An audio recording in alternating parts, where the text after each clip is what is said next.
Missing হয়েছে? আমি 7টা 2-3 নাগাদ মাকে ফোন করি। আমি জানতাম না যে জেরক্স করতে হবে। মাকে বললাম যে, "মা ভাই কোথায় গো? আমার ওকে একটা জিনিস দেওয়ার ছিল।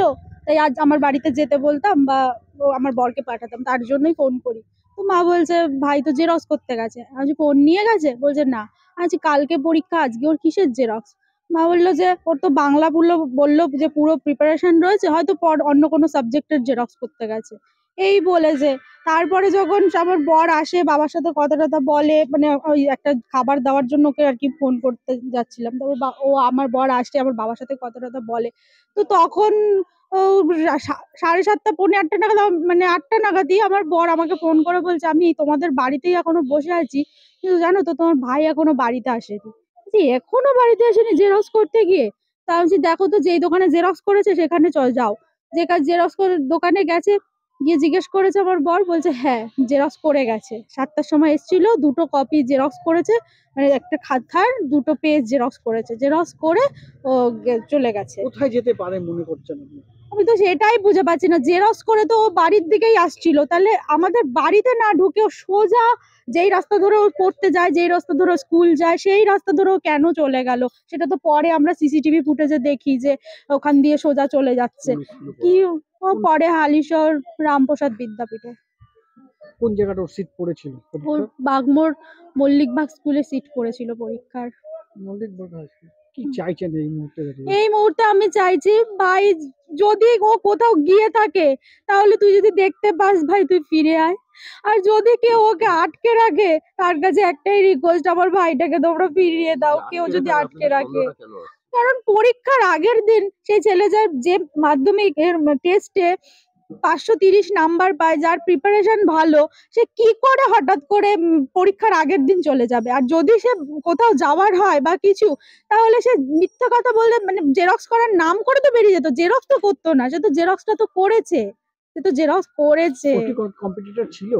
হ্যাঁ, কম্পিটিটর পড়ার টিচাররা। কম্পিটিটর ছিল না, মানে না, যেরকম? সেরকম তো কেউ আমি এখন যাদের সাথে মানে পড়ে, করে, সে তো সব WhatsApp এ যাদের সাথে কথা হয়, বন্ধু-বান্ধব, সে তো পুলিশ সমস্তটা দেখেছে যে সেরকম তো কারোর সাথে কোনো দেখিনি। পুলিশকে জানিয়েছেন সব বিষয়টা? সবটা জানিয়েছি, পুলিশ সবটা। কি বললো? পুলিশ তো সেই পরিমাণে মানে প্রচন্ড সহযোগিতা করছে। তারা তো সমানে খুঁজে যাচ্ছে। এখন পুলিশ এসে ওর বই খাতা সমস্ত খুঁজেছে যে কিছু লিখে রেখে গেছে কিনা। তো পুলিশও তো বলছে তো ব্রিলিয়ান্ট স্টুডেন্ট, এটা কি করে এরকম কি হলো?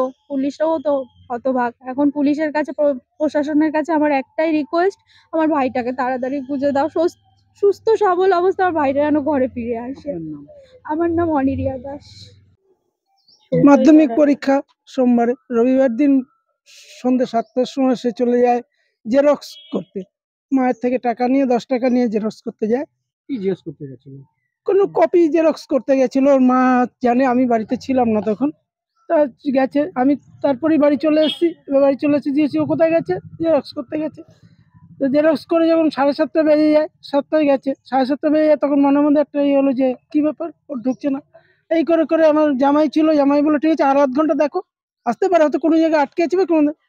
এবার 8টা বেজে যায়, 8:30 বেজে যায়, আসছে না। তখন সমস্ত জায়গায় আমরা ফোন করি, মানে যেখানে পড়তে গেছে, পড়তে যায়, মানে স্যারের কাছে পড়তে যায়, সেখানে ফোন করার পরে তারা আমাকে বলে, আমার মেয়েকে ফোন করি, বলে যে শিগগিরই থানায় চলে যায়।